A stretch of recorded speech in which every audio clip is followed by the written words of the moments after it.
caçando, né, e sendo extremamente rigoroso. Então, é evidente que caso alguém não tenha condições de assistir alguma aula, pode escrever para a gente considera a presença, depois, como a gente vai liberar a gravação, essa pessoa pode, evidentemente, buscar essa aula perdida, tá? Então, assim, não fiquem preocupados tanto em relação à questão da presença, tá? Então, mais uma vez, aproveitando até a deixa do Luiz Eduardo, boa noite a todos. Eu queria começar, então, hoje a falar sobre o tema da segunda aula, né? A aula número 2, que se chama Pós-Modernidade e Reestruturação Produtiva no Cinema. Eu só vou deixar pronto aqui a apresentação de slides e a gente já começa, só um momentinho.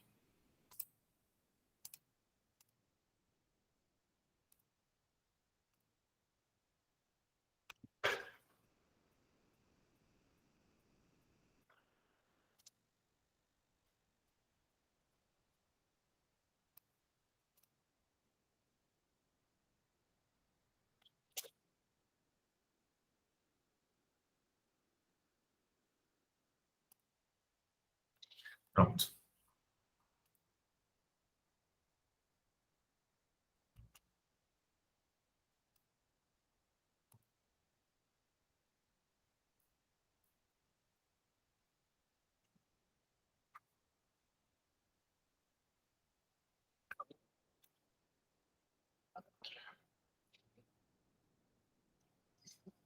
Ok. Fazer de uma maneira um pouco diferente, só um momentinho.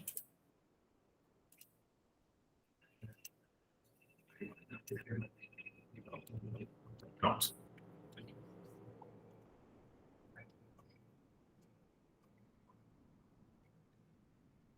Só uma pergunta que eu faço para todos. A minha tela está compartilhada, certo? Sim, tá. Beleza. Bom, e uma última coisa que eu ia comentar com vocês sobre a presença, justamente. Não se preocupem, a gente não vai mandar um formulário de presença. Ao longo da aula, eu vou fazer uma chamada automática pelo próprio Meet, tá?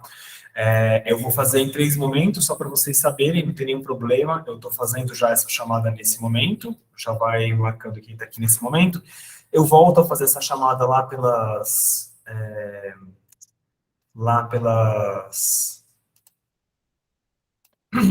7 horas e faço uma última vez ao final da minha fala. Tudo bem?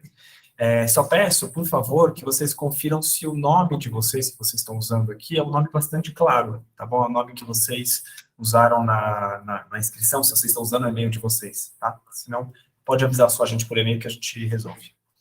Bom, então eu queria já começar, a partir de agora, a falar um pouquinho sobre o tema da aula de hoje.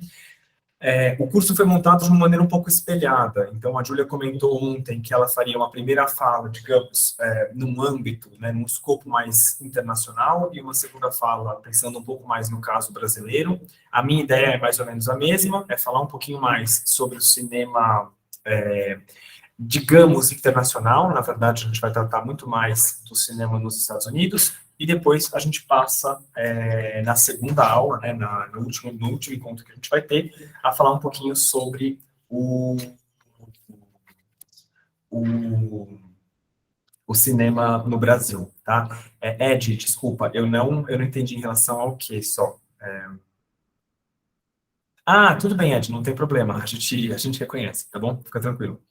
Bom, antes de começar, eu queria fazer... eu não sei o quanto foi a dinâmica da aula de ontem, mas só para me apresentar também, né? O meu nome é Vitor Santos Vinhão, eu sou professor de História na rede privada de ensino, aqui na cidade de São Paulo. Eu sou pesquisador, acabo de terminar o meu doutorado, né? Terminei em novembro do ano passado sobre crítica de cinema no Brasil. Então, um pouco a minha área de especialidade é a crítica de cinema no Brasil nos anos 60 e 70. Eu estudei um crítico de cinema chamado Paulo Emílio Salles Gomes, eu vou falar um pouquinho sobre ele na aula que vem. Então, a aula de hoje ela acaba sendo um pouco mais desafiadora para mim, justamente na medida em que ela trata de um assunto que, embora eu passe muito por ele na minha pesquisa e tudo mais, não é exatamente a minha área de especialidade, que é o cinema nos Estados Unidos. De qualquer maneira, eu queria começar a nossa conversa falando um pouquinho sobre Bom, enfim, eu vou comentar essa imagem, na verdade, que aparece no primeiro slide, eu vou retomar ela um pouquinho para frente.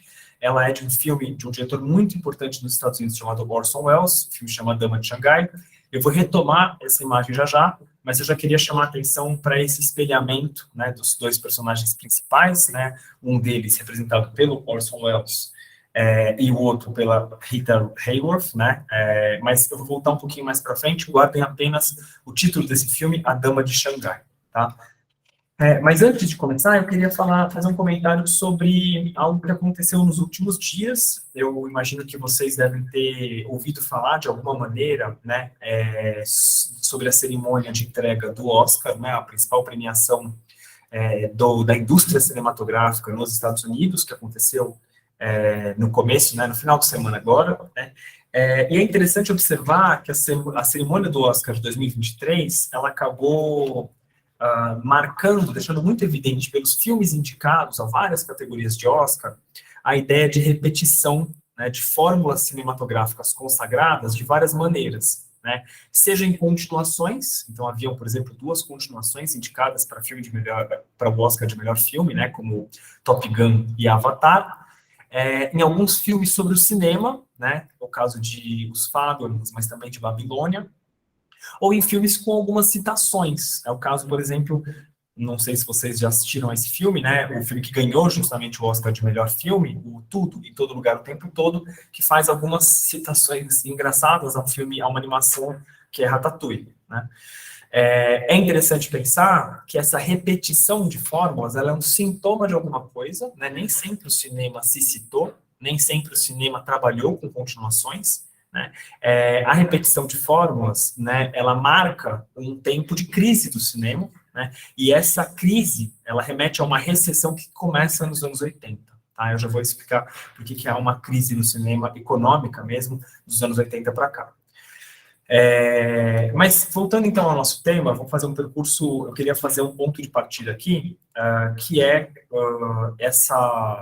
uma análise feita por um estudioso do cinema chamado Gilles Deleuze, né? Na verdade, o Deleuze não é exatamente um filósofo dedicado especificamente ao cinema, né? Ele é um filósofo que trabalha com um escopo de pensamento muito mais amplo, e o Deleuze, ele estabelece uma distinção num conjunto de livros que ele publica entre 1983 e 1985, entre o que ele chama de imagem-movimento e imagem-tempo. Né? Então, de uma maneira muito simplificada, o cinema clássico, né, o primeiro cinema, né, o cinema a tal como ele foi criado, né, no final do século XIX, no começo do século XX, é um cinema em que a representação do tempo ela se dá de uma maneira indireta, segundo Deleuze. Né? Eu estou falando aqui do cinema, por exemplo, dos filmes do Griffith, dos filmes do Chaplin, dos filmes do Buster Keaton, etc. E o Deleuze ele indica que há aqui uma mudança com o surgimento do cinema moderno, que ele vai chamar de imagem-tempo. Né? São filmes que, de alguma maneira, representam diretamente o tempo. E o marco dessa ruptura entre imagem-movimento e imagem-tempo segundo Deleuze, né, o neorrealismo italiano. Né, é um conjunto de filmes que surgiu aí entre os anos 1940 e 1950 na Itália. Tá? Talvez os filmes mais conhecidos do neorrealismo sejam os filmes do Roberto Rossellini e do Vittorio De Sica. Né? Eu me refiro particularmente a filmes como Roma, Cidade Aberta, Alemanha, Ano Zero, Paisà, Ladrões de Bicicleta, né? A Terra Treme, do Luchino Visconti, e também a esse filme que aparece aqui na imagem, né? Esse fotograma do filme, Umberto D., um filme de 1952, do Vittorio De Sica. Eu destaco um pouco essa imagem porque ela permite que a gente pense um pouquinho sobre o que é essa imagem-tempo, né? O que é essa definição do Deleuze de cinema moderno. Nessa imagem do filme, nessa sequência do filme, é a personagem Maria, que é a personagem que está aqui representada na imagem, ela faz uma série de gestos que não tem nenhuma função dramática. Então, é uma longa sequência, essa que vocês estão vendo, em que ela joga água nas formigas na parede, né, caminha um pouco pela casa, tenta queimar um pouco as formigas, senta, começa a moer o café, né? Ela está aqui com um moedor de café na mão, né?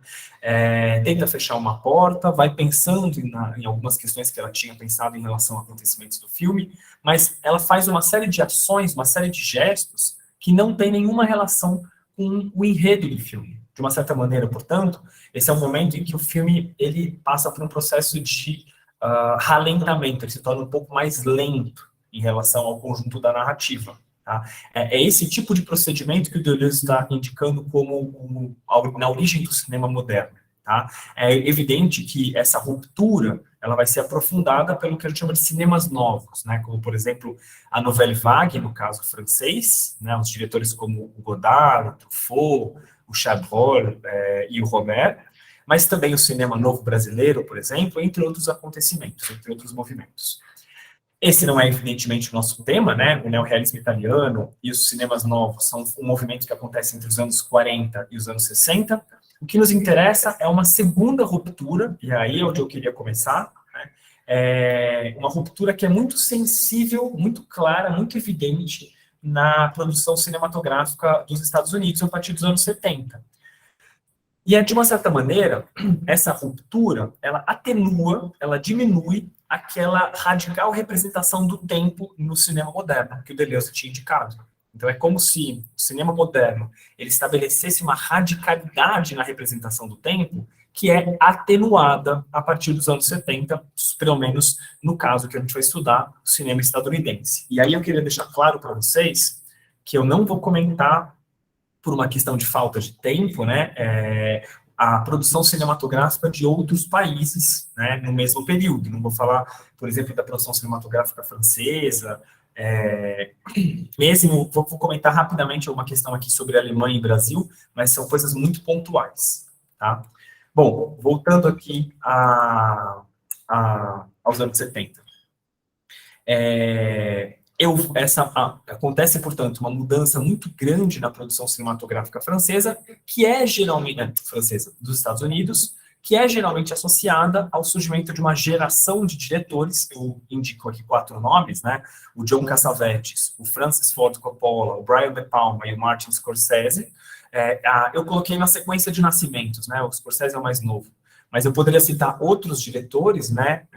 O Steven Spielberg, né, o Woody Allen, o Roman Polanski, né, então são diretores, no caso do Polanski, um diretor polonês estadunidense, o Michael Cimino, então tem o Sidney Lumet, tem um conjunto de diretores aqui que emerge nesse momento e que vai, de uma certa maneira, indicar para uma transformação, para um reposicionamento do cinema estadunidense nessa época. Tá?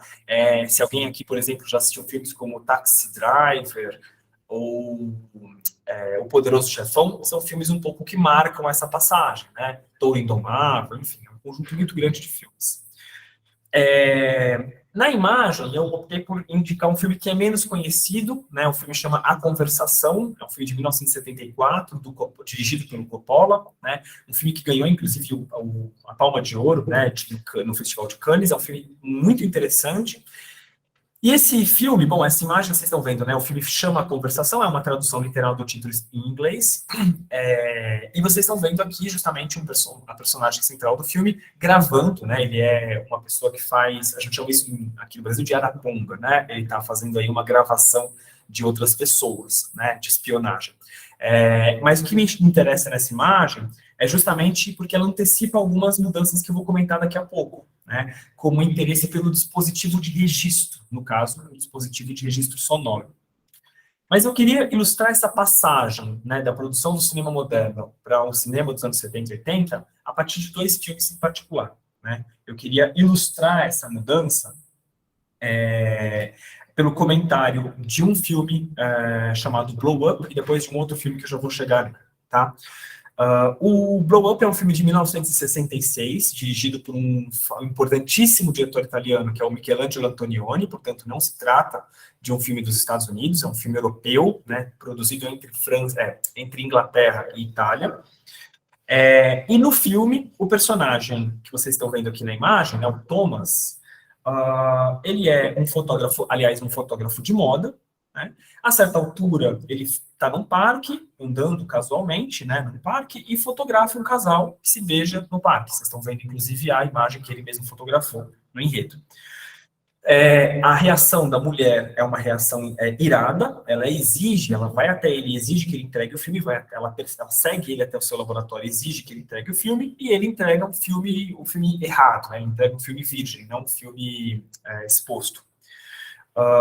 Ele, justamente por conta da reação dela, resolve revelar e ampliar os filmes, aliás, o nome, né, Blow Up, tem a ver justamente com a ampliação dos filmes, e ele descobre que nessa cena, que parecia uma cena casual, ele vai, através das ampliações, perceber que tem uma mão apontando uma arma, né, num detalhe aí da fotografia que ele ampliou. Eu não vou continuar a descrição do filme, acho que vale a pena vocês verem, é um grande filme, vale muito a pena vocês verem esse filme, mas o que interessa pra gente é que o final é extremamente ambíguo, não tem um desfecho claro, né? Existe talvez um crime, talvez não, a gente não sabe muito bem o que acontece, tá? Mas o que fica evidente é que o filme, o que está no centro do filme, não é tanto o enredo, né? O crime ou não o crime que aconteceu, mas o desvendamento da opacidade do processo de produção de imagens. Tá? Então, se trata de um filme que tenta trabalhar com o processo de produção de imagens fotográficas, mas também cinematográficas. E aí, queria só indicar para vocês uma referência, quando eu falo em opacidade, né? Opacidade é o contrário de transparência, né? Então, tornar opaco é mostrar o dispositivo de produção da imagem. Tá? Eu estou aqui usando como referência um livro muito importante de um estudioso brasileiro, já veterano, que é o Ismael Xavier, um livro dele chamado O Discurso Cinematográfico, a Opacidade e a Transparência. Bom, mas a minha ideia, então, é comparar esse filme do Antonioni, um dos grandes filmes do cinema moderno no século XX, com um filme propositalmente aparentado a ele, chamado Blowout, de 1981, dirigido pelo Brian De Palma. Como eu já indiquei, o Brian De Palma é uma dessas figuras associadas a esse novo cinema estadunidense, né? No filme Blowout, né, e o filme tem esse nome justamente como uma maneira de citar o filme do Antonioni, o operador de som Jack Terry, vocês estão vendo ele aqui na imagem, né, é o John Travolta como ator, né, ele é um operador de imagens, ele grava uma série de sons na cidade, justamente para vender essas imagens para serem usadas em filmes. E ele, sem querer, grava num parque, à noite, vejam as coincidências, né, e as citações do filme do Antonioni, o som de um acidente de automóvel, né? No entanto, aos poucos, ele vai se dando conta que esse um automóvel que caiu num lago, isso não foi um acidente, né? Na verdade, ele registrou os sons de um crime e passa a investigar uma conspiração, né? É interessante pensar que se o Blow Up, né, o filme do Antonioni, que eu comentei anteriormente, procura desvendar, né, procura trabalhar o dispositivo fotográfico, cinematográfico, mas, sobretudo, desvendar ele, explicitar ele, em Blowout, o que acontece é algo um pouco diferente. Fica clara, não a ideia de desvendamento do dispositivo, mas a celebração do dispositivo cinematográfico, né? Então, mais do que desvendado, o cinema precisa ser celebrado. Vejam que é uma mudança de atitude muito grande.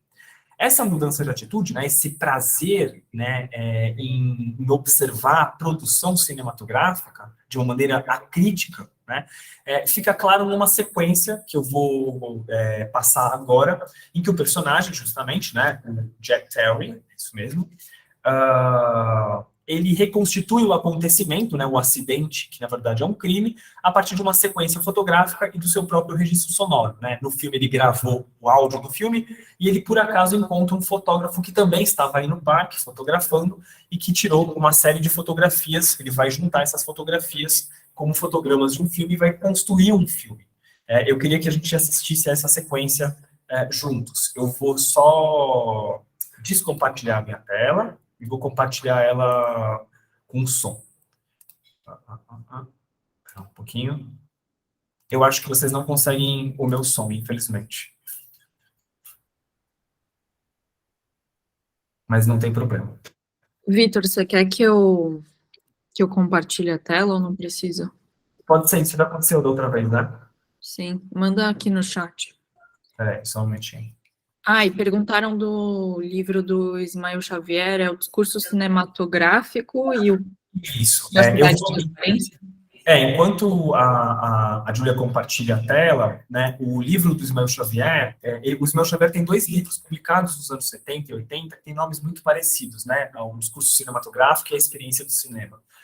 O livro que eu citei é o discurso cinematográfico, 2 pontos, a opacidade e a transparência, esse mesmo que o Renato Pereira indicou aqui. Ele foi reeditado recentemente, tá?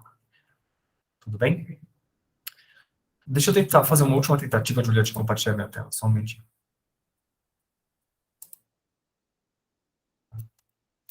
Não.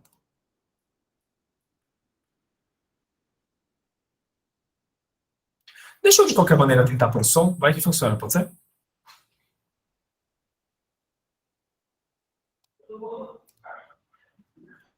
Vocês ouvem o som?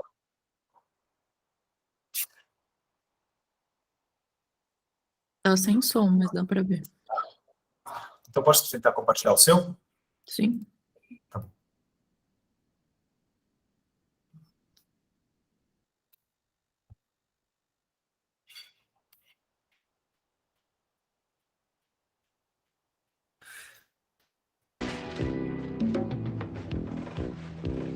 Funciona.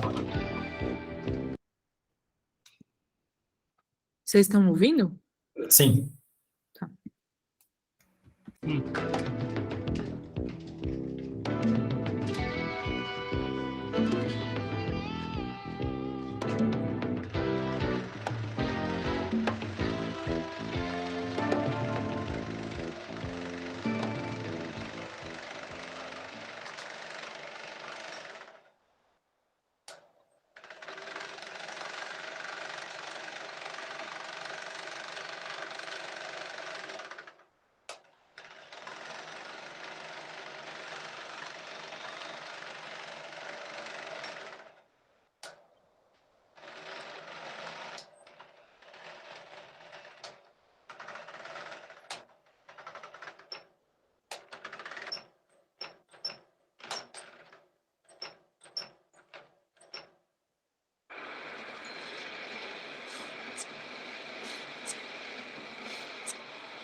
Great.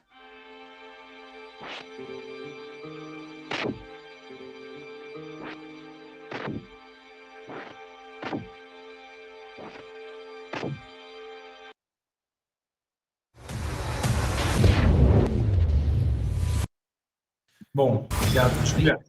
Júlia, eu mandei para você por mensagem também um outro link que eu vou precisar. É só mais um, tá? Bom, é interessante observar, então, que o que a gente assiste nessa cena, vou voltar aqui a compartilhar a minha apresentação, o que a gente assiste nessa cena é a produção, é o ato de produzir um filme dentro do filme. Né? o que o personagem interpretado pelo John Travolta fez foi juntar um conjunto de imagens, montar com uma trilha sonora, que é basicamente, com a banda sonora, né, que é basicamente ligada ao trabalho dele, um operador de som. Né? O que é interessante para a gente é perceber o seguinte: entre Blow Up e Blow Out, né, entre um filme e outro, nessa passagem do cinema moderno para essas transformações dos anos 70, a abordagem do dispositivo cinematográfico, ela passa, digamos, da crítica ao dispositivo para a paródia, e para uma paródia celebratória do dispositivo. Né? O filme se compraz muito nesse processo de produção de um filme. Né? Comento apenas que os acontecimentos de 1968, né, o maio de 1968 francês, e todas as consequências também nos Estados Unidos, sobretudo na Califórnia, né, são uma chave para entender essa mudança. Eu queria apresentar, então, para vocês, né, do que eu estou falando, então, né, queria apresentar basicamente um parâmetro conceitual para a gente dizer, para te dar um nome para essa mudança temática nos filmes nos Estados Unidos a partir dos anos 70. Né? A paródia é uma das características de uma modificação nessa produção estadunidense, que agora eu vou colocar sob o guarda-chuva teórico do conceito de pós-modernidade. Né? Esse conceito foi utilizado já, né, e ele apareceu ontem na fala da Júlia também, para se referir a vários campos da produção intelectual ou artística, né, arquitetura, antropologia, filosofia, etc, etc, etc. E, de uma forma geral, o que nos interessa aqui, nesse conceito, é a ideia de diluição da verdade na narrativa, né? Ou a diluição da verdade na linguagem. Tá? No caso do filme do De Palma, né, do Blowout, a paródia ela vai se tornar o centro do enredo. Né? É a linguagem cinematográfica que está no centro do enredo. Mas há outros sentidos dessa diluição da verdade explorados em outros filmes. Né? O Blowout é apenas um exemplo. Eu queria citar também um filme, acho que esse é um filme que eu recomendo muito que vocês assistam, assim como Blowout também é um grande filme, é o caso de Glória, né? Esse filme que aparece aqui na imagem à esquerda. Né? É um filme de 1970, dirigido por um grande diretor estadunidense que é o John Cassavetes. Né? Na imagem, a gente pode ver a personagem título, né, a Glória, justamente interpretada pela Gena Rowlands, e ela passa, o que é interessante nesse filme, é que essa personagem vai passando por uma série de metamorfoses, de modo que a gente vai percebendo continuamente que a gente não conhece essa personagem.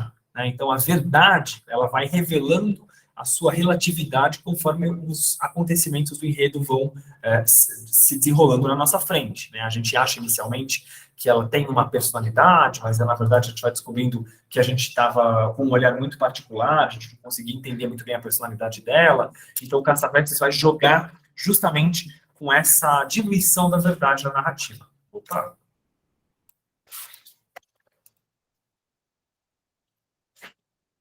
Eu caí? Não? Tá. Que estranho. Tá. Bom, vocês seguem vendo aqui a minha apresentação, certo? Estranho. Não, sua apresentação. Não está aparecendo. Não. Nossa, que estranho. Bom, portanto, o Brian De Palma, o Cassavetes, são exemplos interessantes aí disso que a gente... Não existe uma expressão cinema pós-moderno, tá? Não existe isso de uma maneira acabada, né? Mas a ideia de pós-modernidade, ela fornece um parâmetro conceitual interessante para a gente entender essa mudança nos temas e no formato dos filmes nos Estados Unidos a partir dos anos 70 e do final dos anos 60, tá? Bom, o caso do Brian De Palma, eu vou insistir nesse diretor, né? Aliás, é um diretor vivo, um diretor atuante, né? Já com uma certa idade, mas que ainda produz filmes, diferentemente, por exemplo, do Cassavetes, que já é um diretor falecido. O caso do De Palma é talvez o mais evidente, o mais didático para a gente entender essa mudança que acontece nesse momento. Né? O De Palma, ele trabalha muito com a história do cinema. Bom, acho que já deve ter ficado claro, né? Pensando no caso do Blowout, né, essa celebração da produção de filmes, das profissões associadas ao filme, né, o operador de som, etc. Mas a trajetória do De Palma ela é marcada por isso. Né? Eu me refiro, por exemplo, a um filme como Fantasma no Paraíso, de 1974, né? Um dos primeiros filmes mais que teve impacto grande do De Palma, né? E é um filme que trabalha muito com a intertextualidade. né? A construção, justamente, de um filme que é calcado em referências artísticas que já são conhecidas pelo espectador, né? O Fantasma no Paraíso é um filme que faz referências muito evidentes ao Fausto, do Goethe, ao Retrato do Dorian Gray, do Oscar Wilde, ao Corcunda de Notre Dame, do Victor Hugo, e ao Fantasma da Ópera, né? Uma parte do título vem daí, do Gaston Leroux. Então, o filme é calcado justamente num conjunto literário conhecido do espectador, então é um filme de citações. Aliás, é um filme de citações que também trata da construção da indústria cinematográfica. Então, mais uma vez, né, aí o interesse pela produção do registro, no caso, o registro musical, e a história de um gênero, no caso, o rock. Tá? Um outro filme que eu gostaria de chamar a atenção é um filme chamado Scarface, né, de 1983. Acho que vocês, alguns aqui, certamente já viram esse filme, ou já ouviram falar desse filme. É um filme muito marcado pela atuação do Al Pacino, né, uma atuação extrema, né, é um filme extremamente violento, né, com a atuação do Al Pacino. Mas é interessante para a gente observar que o Scarface, na verdade, é estruturado na citação de um filme chamado Scarface, um filme de 1932, dirigido pelo Howard Hawks, que é um grande cinema do cinema clássico estadunidense, né? Traduzido em português como Scarface, A Vergonha de uma Nação. A história não é a mesma, né? O filme de 1983, do Brian De Palma, trata de um outro aspecto, digamos assim, do universo criminal, no caso na Flórida, mas trata-se justamente de um filme que é estruturado, calcado na citação de outro filme. A ideia de citação, ela também, ou de intertextualidade, ela também aparece, no caso é uma intertextualidade sem texto, né, porque a gente está falando de filmes, ela também aparece nesse filme que aparece aqui na imagem, chamado Os Intocáveis. A imagem dos Intocáveis está aqui no canto direito, né, um filme dirigido pelo Brian De Palma em 1977. Bom, eu queria destacar nesse filme, né, em particular, a sequência do carrinho de bebê descendo a escada. Vocês podem ver aqui à direita, né, com o Kevin Costner tentando, né, impedir que o bebê seja, né, ejetado aí do carrinho de bebê, né. Essa cena, ela é uma citação de uma célebre sequência, de uma célebre cena do filme O Encouraçado Potemkin, um filme dirigido em 1925 pelo diretor soviético Sergei Eisenstein. Vocês podem ver aqui à esquerda uma cena em que acontece um massacre na cidade de Odessa, e esse massacre ele é simbolicamente marcado pela queda livre de um carrinho de bebê, nesse caso desacompanhado, né, na escadaria de Odessa. Tá? Então é uma cena clássica do cinema clássico soviético que é retomada, citada e ressignificada pelo cinema estadunidense, pelo filme do Brian De Palma. Como vocês podem perceber, tem uma criança passando aqui na minha frente. Bom, de qualquer maneira, então, a intertextualidade ela assume um papel de relevo na produção cinematográfica. Okay? Bom, e aqui eu queria fazer um parêntese, né?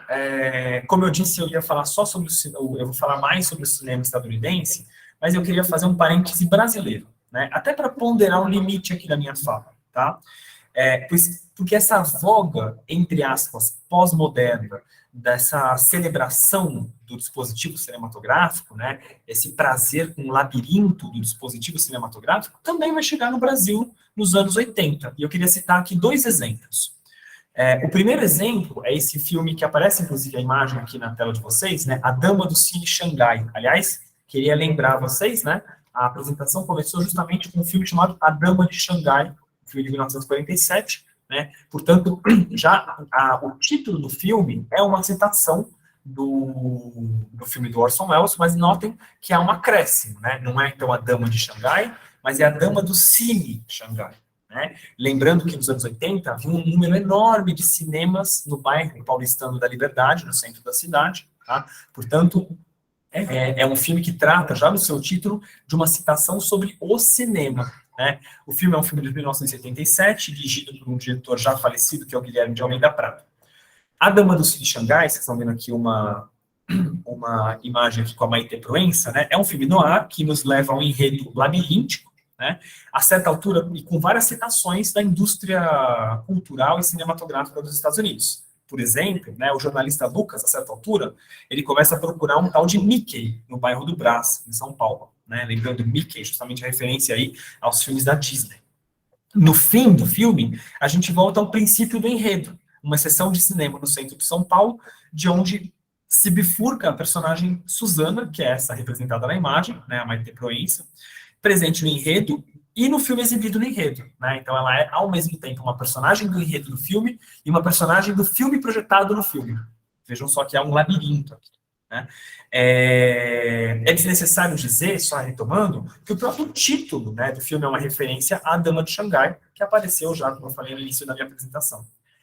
Mas eu queria citar também um outro filme brasileiro chamado Anjos da Noite, um filme muito pouco conhecido, um filme de 1987, dirigido por Wilson Barros, que é um diretor que faleceu muito prematuramente. E eu queria, nesse caso, só destacar uma sequência específica. E aí, Júlia, eu vou pedir, por favor, para você colocar como som no seu computador do minuto 1 minuto e 30 segundos.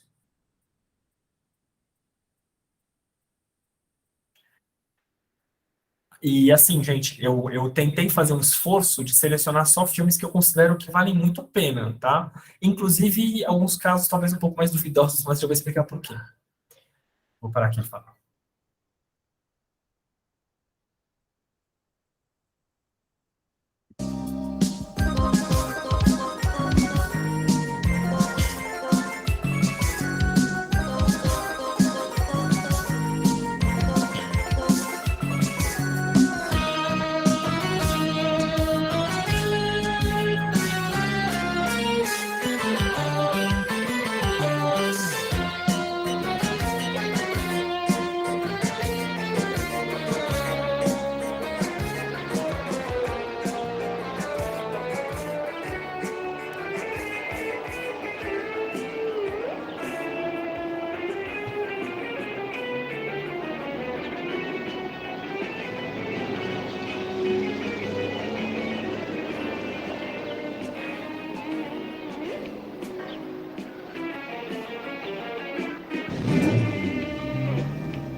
Glory, senhor.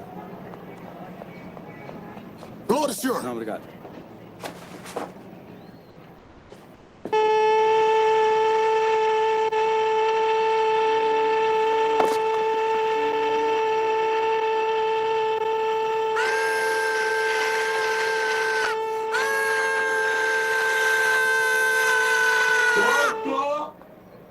E acho que é uma filmagem.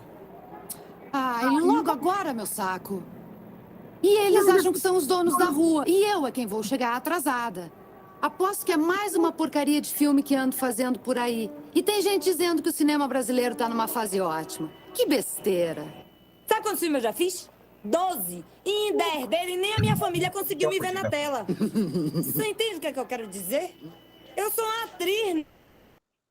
Bom, então me refiro um pouco a essa situação, né? Como vocês podem ver no filme do Wilson Barros, né? Justamente há aí um procedimento de internalização da produção cinematográfica no filme, né? Você inicialmente tende a imaginar, né, que aquela cena daquele assassinato, né, no trânsito paulistano, esse filme se passa em São Paulo, é uma cena, digamos, real, né, assim, no sentido de remete a um enredo primário, mas, no entanto, a gente rapidamente percebe, já quando tem a moça gritando daquele jeito um pouco falso, né, que se trata de uma gravação, né, e que a isso é embutido um comentário bastante malicioso em relação ao cinema brasileiro, né, num momento particularmente crítico do cinema brasileiro, como a gente vai ver daqui a 2 aulas, né, na nossa última aula. Bom, eu vou voltar, então, aqui a compartilhar a minha tela. Só um momentinho.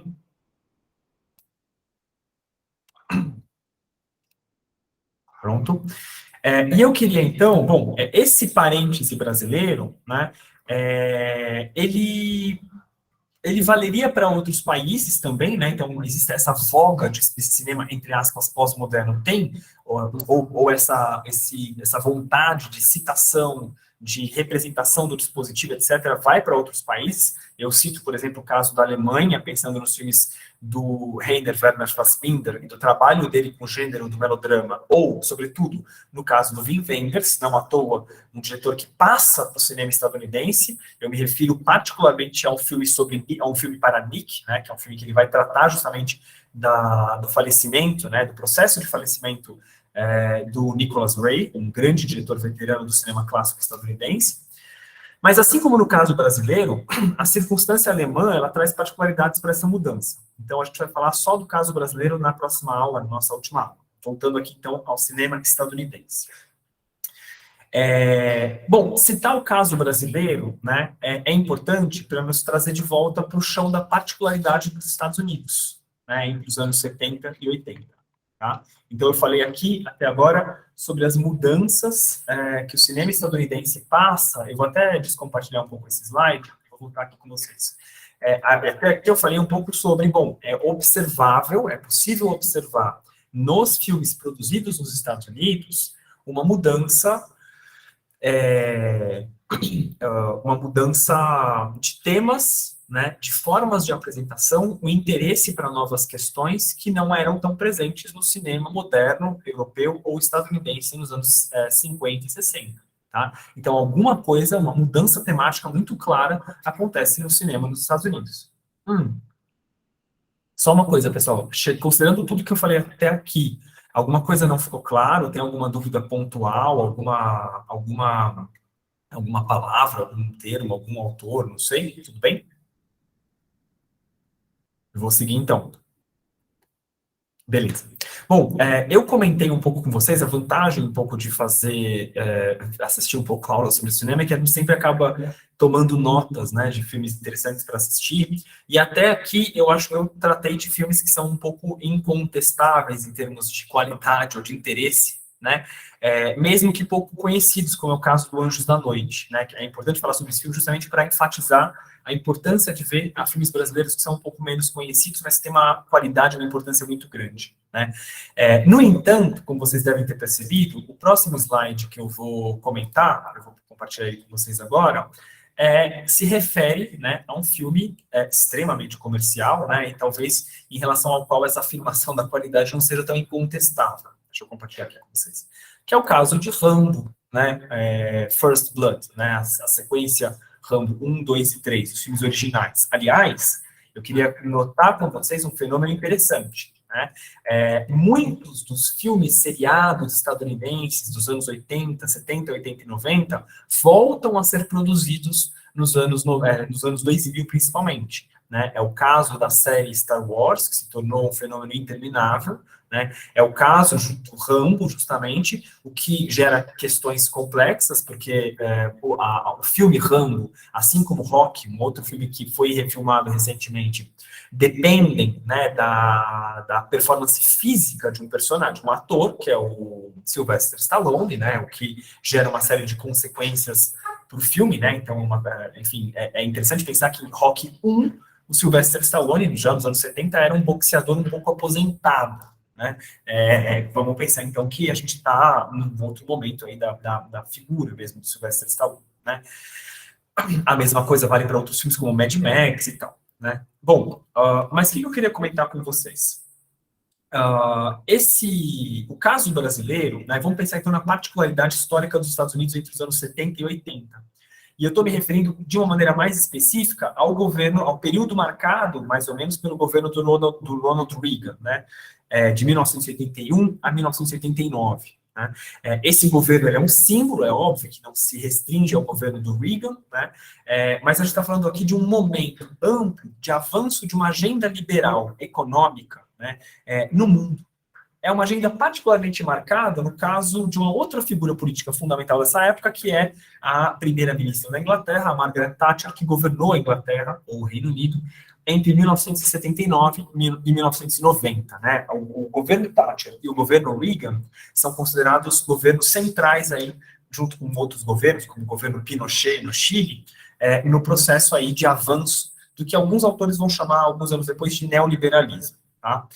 Bom, ao mesmo tempo que acontece, então, esse avanço aí do liberalismo e do conservadorismo nos Estados Unidos, é importante lembrar que é um momento marcado pelo trauma social do fracasso na Guerra do Vietnã. Né? A Guerra do Vietnã, que começa em 1955 e se encerra em 1975, ela marca um trauma coletivo na sociedade estadunidense, em vários setores da sociedade estadunidense, e não à toa é um evento extremamente representado ou eu diria até sobreficcionalizado no cinema estadunidense, inclusive rendendo bons filmes, como, por exemplo, sei lá, Nascido para Matar, Stanley Kubrick, por exemplo, tá?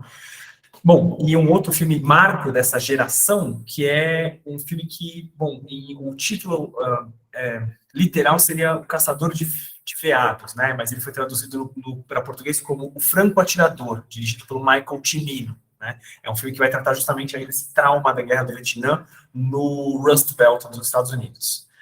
Bom, ao mesmo tempo, é um momento de sobreficcionalização da própria Guerra Fria, né, no discurso e na prática política dos Estados Unidos. É um momento de tensionalmente, de ampliação das tensões simbólicas, não mais práticas, entre Estados Unidos e União Soviética, né? A posição estadunidense ela se torna mais agressiva em relação à União Soviética, né? O caso chinês é muito diferente nessa época. Não à toa, né, o conceito Guerra nas Estrelas vai dar nome a uma série de filmes dessa época, mas também a uma estratégia bélica imaginada, né, e desenhada no governo Reagan com o uso de satélites para hackear a potência soviética, né? A série Rambo ela é interessante para a gente justamente porque ela costura os vários pontos desse momento, né? Por um lado, o Rambo ele traz, pelo menos no Rambo 1, né, o filme que está representado aqui na imagem, né, de 1982, dirigido pelo Ted Kotcheff, ele é um filme que justamente traz algumas críticas à Guerra do Vietnã, né? Notem na imagem, né, o personagem título, né, o Rambo, né, interpretado pelo Sylvester Stallone, ele é achacado pelo xerife de uma pequena cidade que não quer o veterano de guerra ali solto pela cidade, né? O Rambo é preso pelo porte de uma faca e isso, evidentemente, aí vai desencadear a reação agressiva e muito mais do que agressiva, né? Mortífera do John Rambo, né? O Joe Rambo, não lembro exatamente o nome dele. Mas é interessante, então, notar que o Rambo 1 traz aí essa marca do trauma da Guerra do Vietnã, né? Ao mesmo tempo, há uma mudança, e no Rambo 2, um filme de 1985, dirigido pelo George Cosmatos, ou Cosmatos, não saberia pronunciar, acontece uma espécie de uma vitória simbólica no Vietnã, né? O Rambo é enviado para o Vietnã, né? E lá ele consegue resgatar ali um conjunto de prisioneiros estadunidenses que estavam presos lá, portanto os Estados Unidos de alguma maneira vencem o Vietnã. E por fim, né, Rambo 3, que se fecha o ciclo, né, nos anos 80, Rambo 3 de 1988, dirigido pelo Peter MacDonald, ela trata aí de uma vitória simbólica dos Estados Unidos sobre a União Soviética na Guerra do Afeganistão, né? Uma guerra em que a União Soviética se meteu em 79 e saiu em 1989, né? É um grande trauma militar soviético, né? Ligado, inclusive, ao fim da União Soviética, né? E, de uma certa maneira, a presença simbólica, cinematográfica do Rambo, né? No Afeganistão, ela acaba se tornando uma espécie de vitória simbólica dos Estados Unidos sobre a União Soviética. Só um parêntese, né?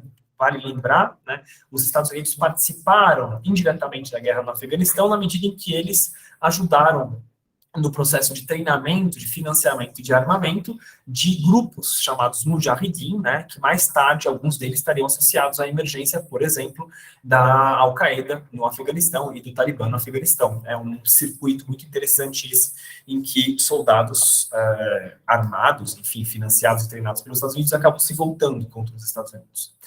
Mas voltando então aqui ao Rambo. O Rambo, mais do que uma questão de qualidade, ele é um filme muito emblemático nesse sentido, ele acaba juntando muitas coisas, tá? E, sobretudo, o corte entre o Rambo 1 e os demais Rambo, né? O Rambo 2 e o Rambo 3. Bom, mas se por um lado, né, existe todo esse influxo de filmes que vão celebrar, né, a vitória simbólica dos Estados Unidos, né, na Guerra do Vietnã, ou na Guerra do Afeganistão, né, contra a União Soviética, eu queria também chamar a atenção aqui para um contraponto muito importante nesse momento, que é o contraponto do diretor John Carpenter, né? O John Carpenter, ele é um contraponto, seja porque ele faz os filmes dele uma profunda crítica à sociedade estadunidense, né? Então os filmes dele contêm várias críticas à sociedade de consumo, né, ao individualismo, ao capitalismo de uma maneira geral, mas também o John Carpenter faz uma coisa interessante, né? Ele instala essa crítica dentro de filmes de gênero, de filmes comerciais, né? Filmes de terror, filmes de ação, né, filmes de ficção científica, tá? Gêneros, inclusive, que têm pouco prestígio, né, acadêmico, na crítica de cinema. Portanto, é um caminho muito interessante. Eu vou citar 3 filmes dele dos anos 80 aqui. O primeiro deles se chama A Coisa, de 1982. Um filme que trata de uma invasão alienígena na Antártida, né, que no final das contas, né, os alienígenas, eles podem ao entrar em contato com seres humanos, eles podem tomar posse, digamos assim, do corpo dos seres humanos, então ninguém mais sabe quem é humano e quem é alienígena. De uma certa maneira, portanto, o filme aborda metaforicamente uma sociedade em que a desconfiança em relação ao outro é a regra, uma sociedade extremamente individualista. Tá? No fim do filme, inclusive, fica em aberto a possibilidade da invasão alienígena realmente ter tido sucesso. A gente não sabe, o desfecho ele é ambíguo. Tá?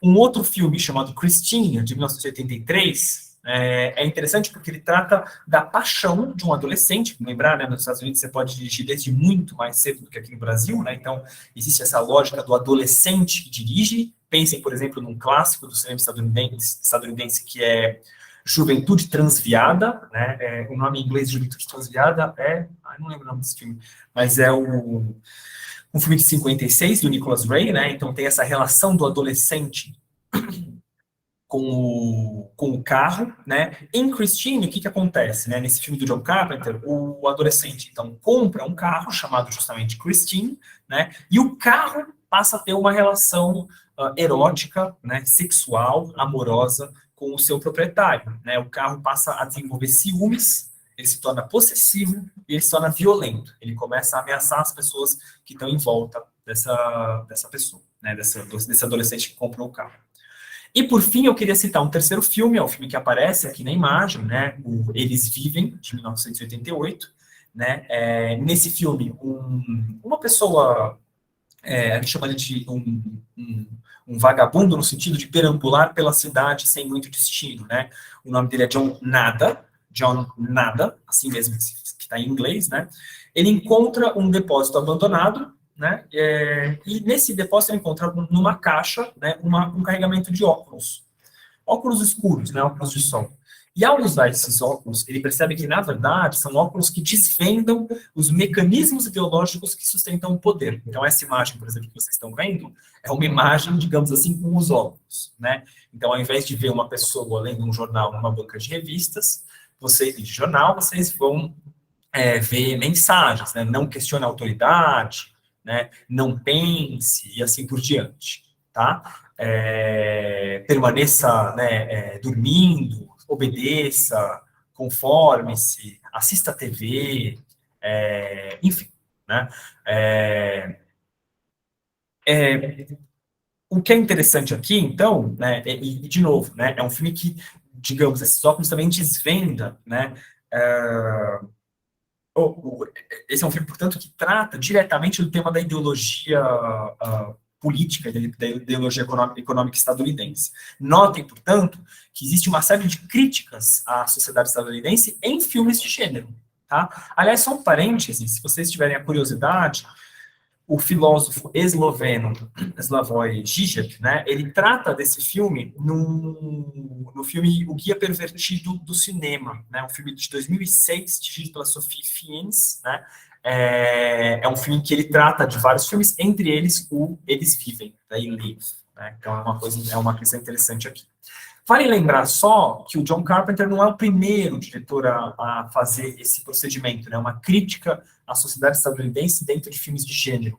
Eu acho importante mencionar que esse caminho já tinha sido trilhado, por exemplo, pelo George Romero, um diretor já falecido, que desde A Noite dos Mortos-Vivos, um filme de 1968, traz aí uma série de questões. A Noite dos Mortos-Vivos, por exemplo, a questão racial é muito premente, é uma questão muito fortemente trabalhada.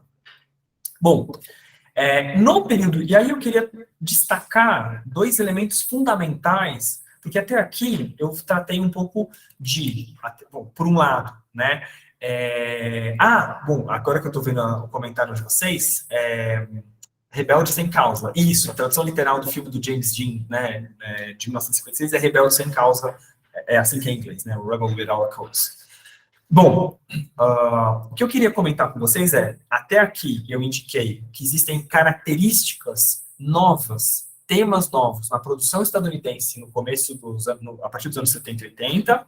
Em segundo lugar, que existem questões de contexto da sociedade estadunidense, contexto político e social, sobretudo, que explicam, né, essas transformações em parte, mas também existem transformações que não dizem respeito ao conjunto da sociedade estadunidense, mas sim à própria indústria do cinema. Então, existem causas internas ao cinema que vão explicar algumas modificações que vão ter grandes consequências, seja para o cinema nos Estados Unidos, seja para o cinema fora dele. E isso é uma coisa importante, pessoal. As mudanças no cinema estadunidense, elas afetam, né, países como, por exemplo, o Brasil, que estão colocados no mercado internacional do cinema como, sobretudo, um mercado, e não como um centro produtor de filmes. Tá? Isso é um pouco mais complexo, eu vou tratar disso na próxima aula, tá? Não é tão simples assim. Por exemplo, é um centro produtor, mas a produção brasileira não é... Ela ocupa poucas telas. Eu só vou fazer aqui rapidamente a chamada mais uma vez. Pronto.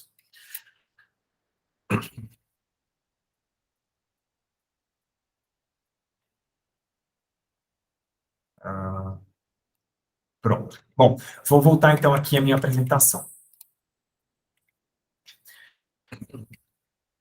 Eu queria então chamar a atenção de vocês para o fato de que esse período que eu estou comentando, né, os anos 70 e principalmente os anos 80, também é um momento de surgimento de séries cinematográficas, né, conjuntos de filmes dentro de um mesmo enredo. Né, isso não era comum no cinema até os anos 70, isso vale lembrar. Tá?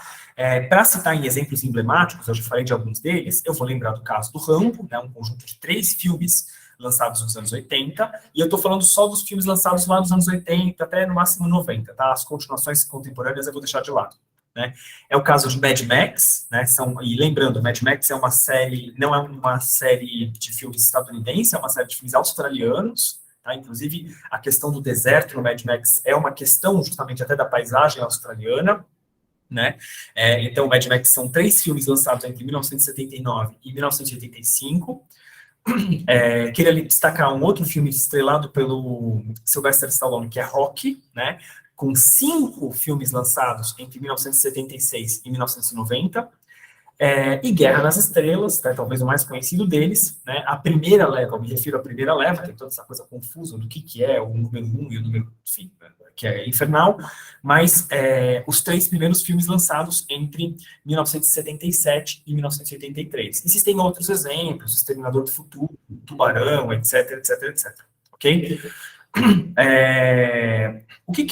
Qual que é o ponto aqui vale lembrar, inclusive, que esta lógica da repetição de fórmulas que funcionam, né, pensem, sei lá, em Esqueceram de Mim, em Velozes e Furiosos, né, ela é uma fórmula que se repete até hoje em dia, e de uma certa maneira, ela é radicalizada na interminável série de filmes da Marvel e da DC Comics, né, que são filmes que vão saltando de temas, ou de trechos, ou de personagens específicos, e que vão criando um universo interno e autorreferente. Tá? De uma certa maneira, então, o que a gente assiste hoje é uma radicalização dessa lógica já posta aí no começo dos anos 80.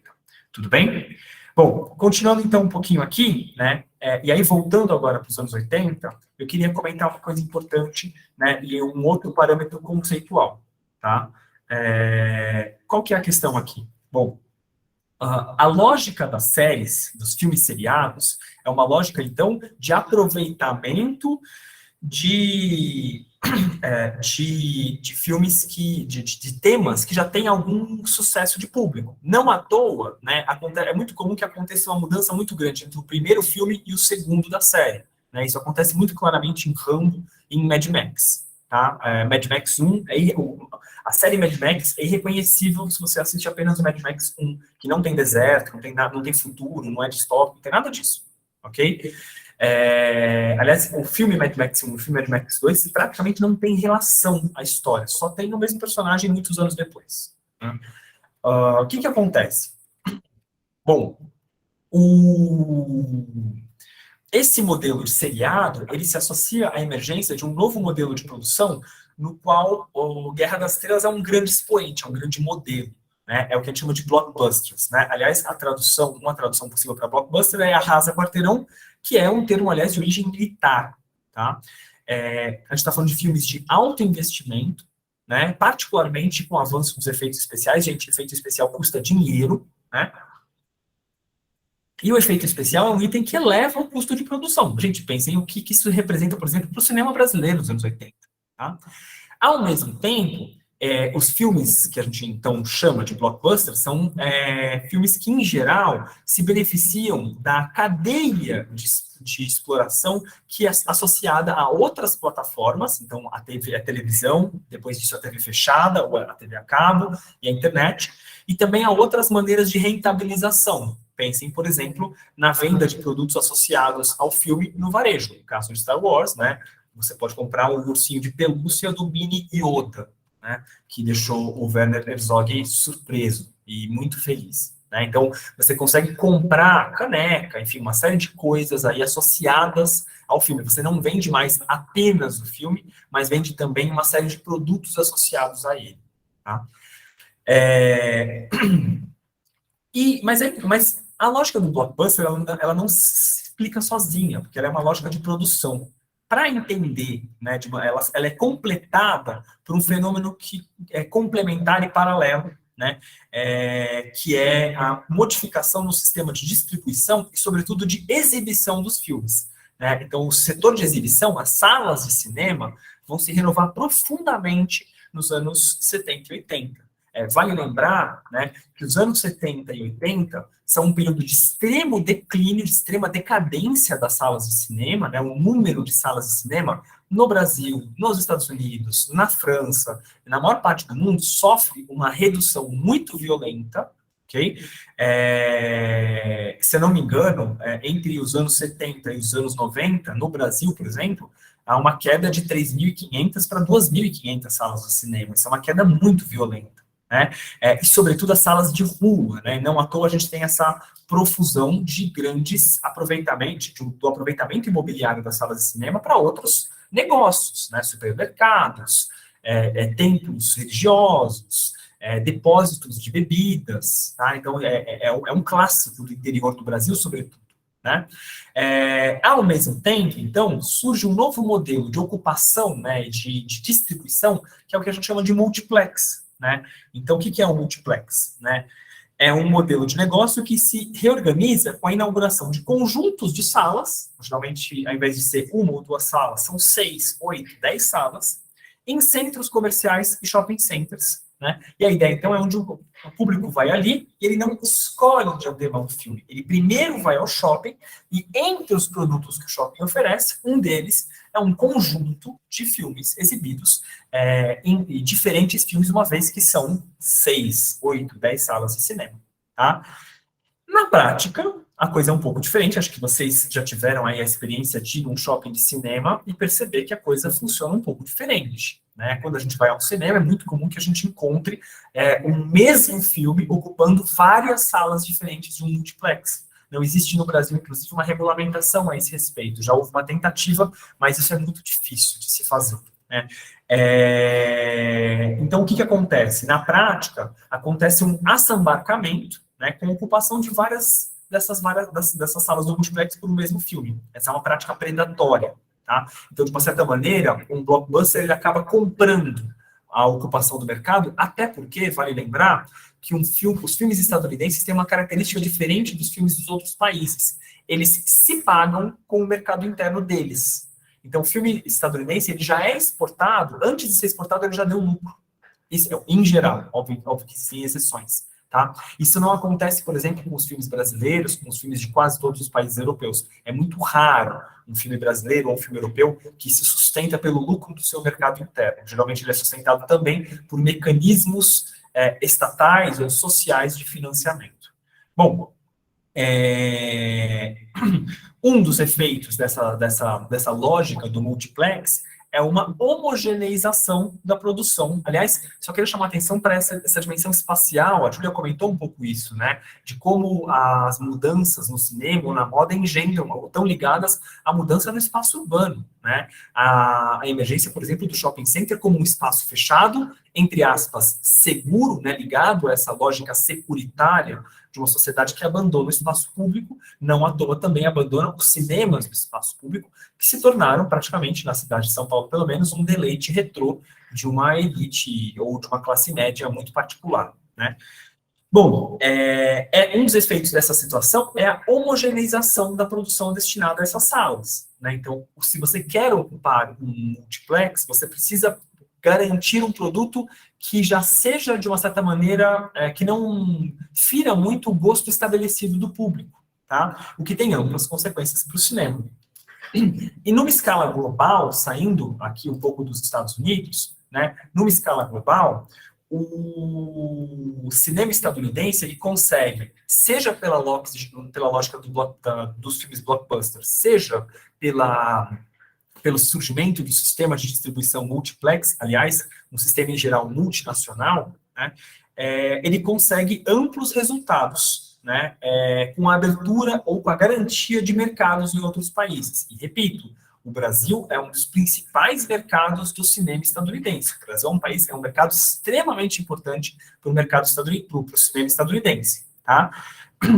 Não à toa, né, é importante citar aqui a ação de um órgão, né, de uma associação patronal, digamos assim, que é a Motion Pictures Association of America, ou MPAA, né, que é o órgão que faz o lobby do setor cinematográfico, ou dos grandes produtores cinematográficos estadunidenses fora dos Estados Unidos, né? E quando eu falo uma ação oficiosa, isso é na medida em que o governo estadunidense praticamente reconhece, né, atribui à MPA um caráter quase oficial de ação diplomática junto a congressos de outros países. Então, é fato, né, no caso brasileiro, que a MPA exerce pressão sobre o Congresso brasileiro desde os anos 60 contra toda e qualquer medida de cota de tela, né, de reserva de telas, né, de horários de cinema para a produção nacional e assim por diante. Tá?